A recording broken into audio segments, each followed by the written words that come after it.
नमस्कार दोस्तों, स्वागत है एक बार फिर से आपका हमारे चैनल जेवीडी डिवोशनल में। पिछला एपिसोड में हम लोगों ने देखा था कि कैसे द्रुपद अपनी सेना को सज्ज कर चुके हैं गुरु द्रोण की नगरी पे आक्रमण करने के लिए। वहीं द्रौपदी ये सिद्ध करने पे तुली हुई हैं कि नहीं, स्त्री के बिना ये संपूर्ण जगत जो है वो अचल है। बिना स्त्री की ताकत को समझे पिताजी कैसे कैसे ऐसा कह सकते हैं।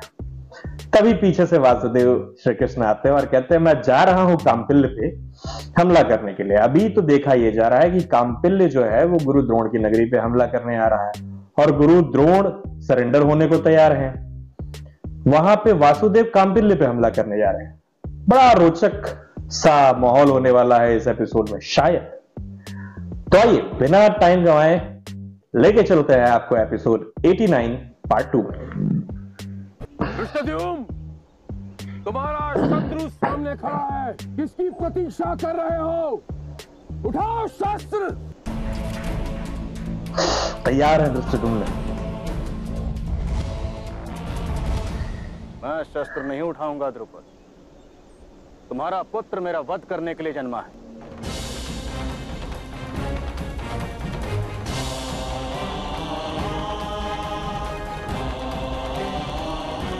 इसे अपना जीवन कार्य अवश्य ही इसी क्षण पूर्ण कर लेने दो।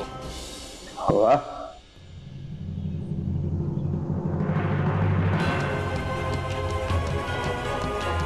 प्राण देने के लिए सज्ज है तुरंत। इसे सरेंडर नहीं कर सकते, इसे आत्मसमर्पण तो बिल्कुल उठाओ धृष्टद्युम्न।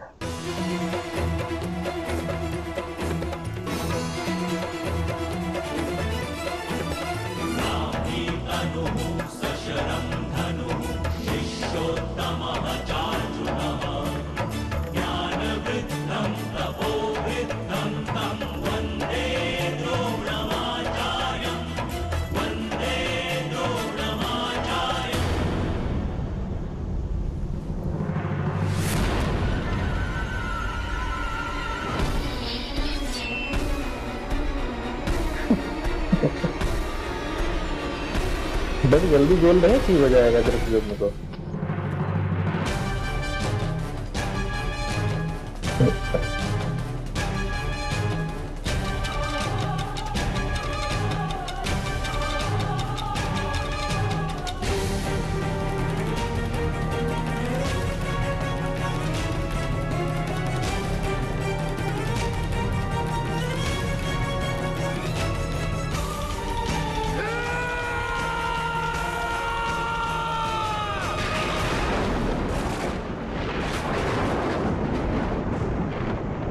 आकाश सोहरी होगी क्या?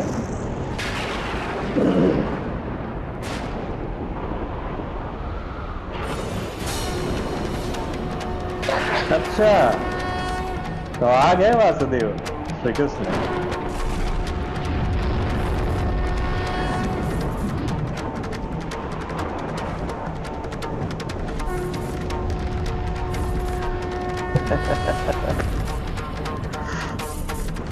अद्भुत। ये जन्म के साथ तलवार मिली थी इनको, गई।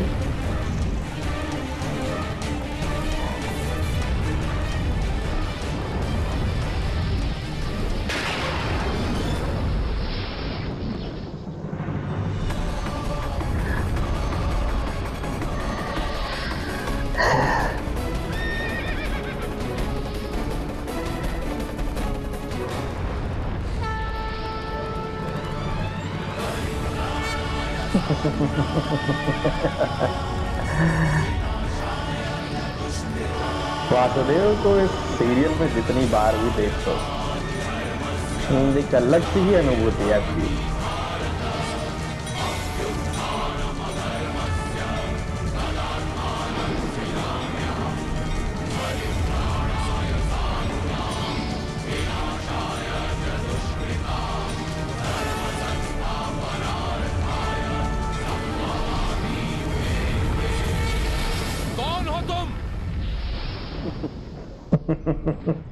मैं कौन हूं? समुद्र में रहने वाली मछली समुद्र को नहीं जान पाती महाराज द्रुपद। इसलिए व्यर्थ प्रश्न मत कीजिए। बस इतना जान लीजिए कि मैं आपको अधर्म नहीं करने दूंगा। अधर्म? किसी के धर्म और अधर्म के विषय में निर्णय करने का अधिकार तुम्हें किसने दिया?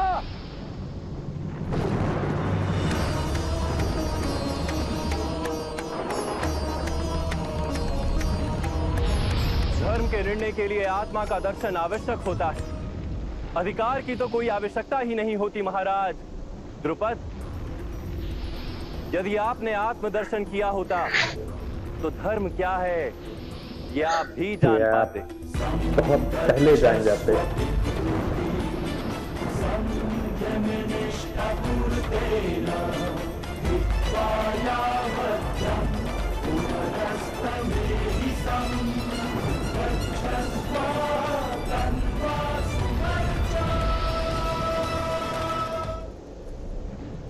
प्रणिपात गुरुद्रोण। प्रणिपात कृष्ण वासुदेव। कृष्ण वासुदेव।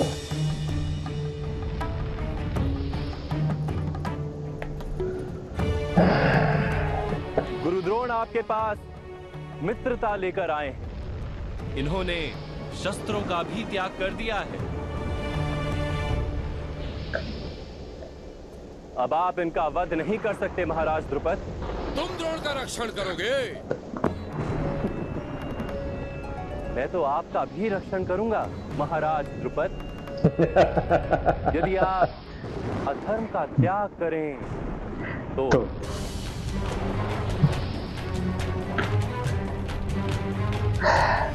सैनिकों, इस अभिमानी मनुष्य का नाश करो। मूर्खता मत करो द्रुपद। कृष्ण वसुदेव की बात मान और मेरी मित्रता को स्वीकार करो। कौन रहो द्रोण? लड़का पैदा है हमारा तुम्हारे लिए। आक्रमण करो। तुम शकल क्या देख रहे हो?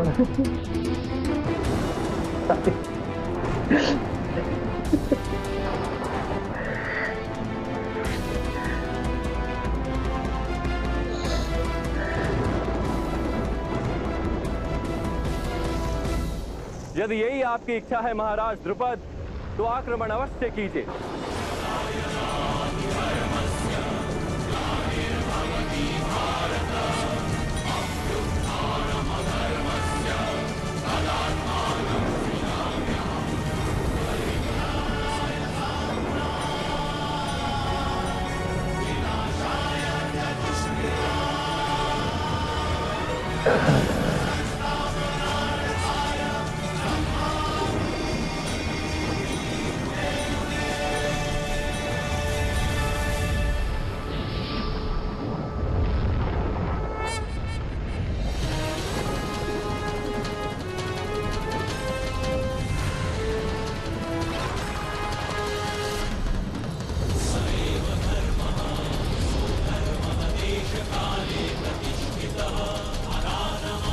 मुझे लगा सुदर्शन भी बुला रहे हैं क्या? द्रुपद की कैपेसिटी कुछ ज्यादा हो जाती है अगर सुदर्शन भी इस वक्त आ जाते तो।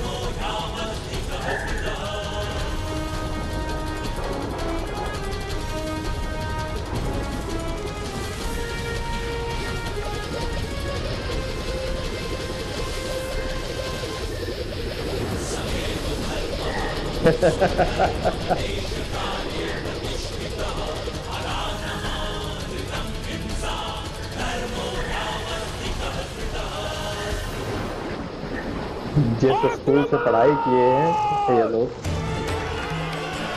उस स्कूल की किताबें जिसने लिखी हैं उसने जिससे पढ़ाई की है वो है वासुदेव श्री कृष्ण।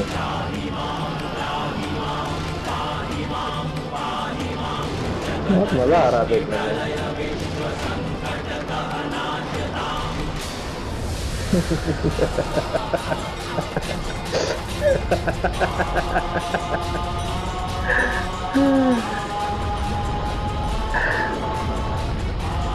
बेचारे द्रुपद की संपूर्ण सेना के सारे अस्त्र शस्त्र चले गए। अब सेना न चली जाए इसमें।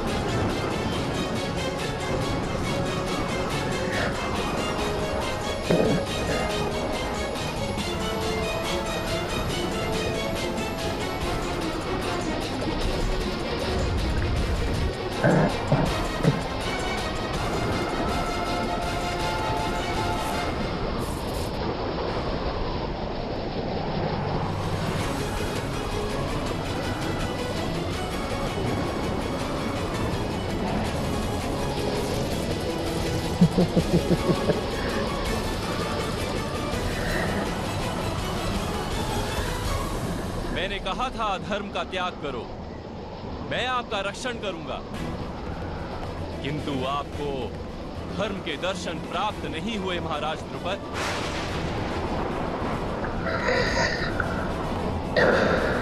अब मुझे आपका वध करना होगा।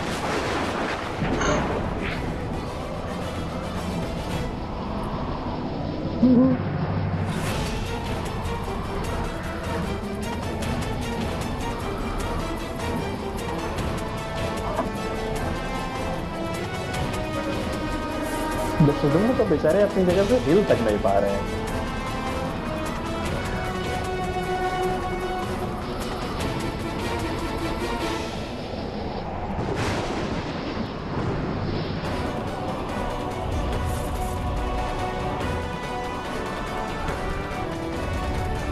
पिताश्री,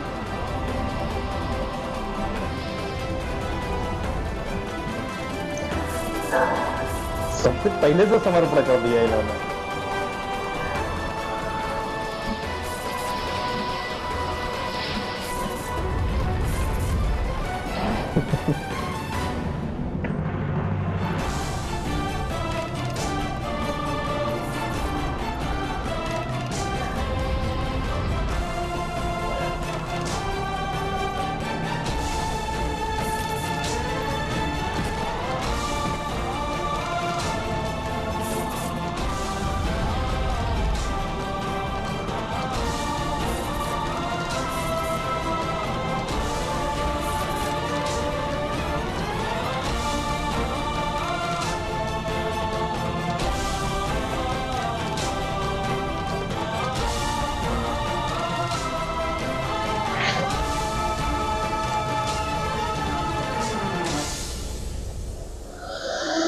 अद्भुत। भगवान वासुदेव श्री कृष्ण की कुमोदकी गदा क्या को आराम मचाई थी, देख करके बहुत ही मजा आया, बहुत ही हास्यास्पद भी लग रहा था और साथ ही साथ बहुत ही दिव्यता की भी अनुभूति हो रही थी। हास्यास्पद इसलिए लग रहा था क्योंकि एक अज्ञानी के सामने जब स्वयं भगवान किसी भी वेशभूषा में आते हैं तो उसको अगर वो जैसा कि हमें दिखाया जाता है उस भी वेशभूषा में आ जाए तो वो यही कहेगा किसी नाटक कंपनी के कोई कलाकार है। और किसी ज्ञानी मनुष्य के सामने यदि भगवान कीचड़ से सने किसी जगह से निकल के आए तो ज्ञानी मनुष्य को उस रूप में भी भगवान दिखाई दे देता है। तो खैर मनुष्य ज्ञानी या अज्ञानी नहीं होता, वक्त उसको जो है वो ज्ञानी या अज्ञानी बनाता है। जितना साधना में डूबे रहेंगे उतना आपको ज्ञान मिलेगा और उसी से आपका आत्म सत्कार भी होगा। आत्म सत्कार या आत्म साक्षात्कार द्रुपद को नहीं है, आत्म साक्षात्कार। इसीलिए वो द्रोण की मित्रता को नहीं समझ पा रहे हैं। वैमनस्य में उन्होंने एक पुत्र को भी प्राप्त कर लिया कि पुत्र द्रोण का वध करेगा, उनका शीश ला करके मेरे उनका मस्तक ला करके मेरे पैरों में रखेगा, तब मुझे संतोष प्राप्त होगा। नहीं, और संतोष की भावना जब पैर से जन्म लेती है तो संतोष प्राप्त नहीं हो सकता है। फिलहाल देखना है हमें अगले एपिसोड में कि कैसे द्रौपदी उस कुमोद की गदा को रोक चुकी तो है, आगे क्या होता है। और वासुदेव श्री कृष्ण और उनकी सखी द्रौपदी की जो मैत्री है वो देखने में बड़ा आनंद आएगा, क्योंकि शुरुआत ही बड़ी नटखट हुई है, पानी कूदेगा तुम पे या तुम पानी में कूदोगी करके। दोस्तों इसी के साथ इस एपिसोड से हम यहीं विदा लेते हैं, जल्दी लौटेंगे एक और नए एपिसोड के साथ। तब तक के लिए राधे राधे।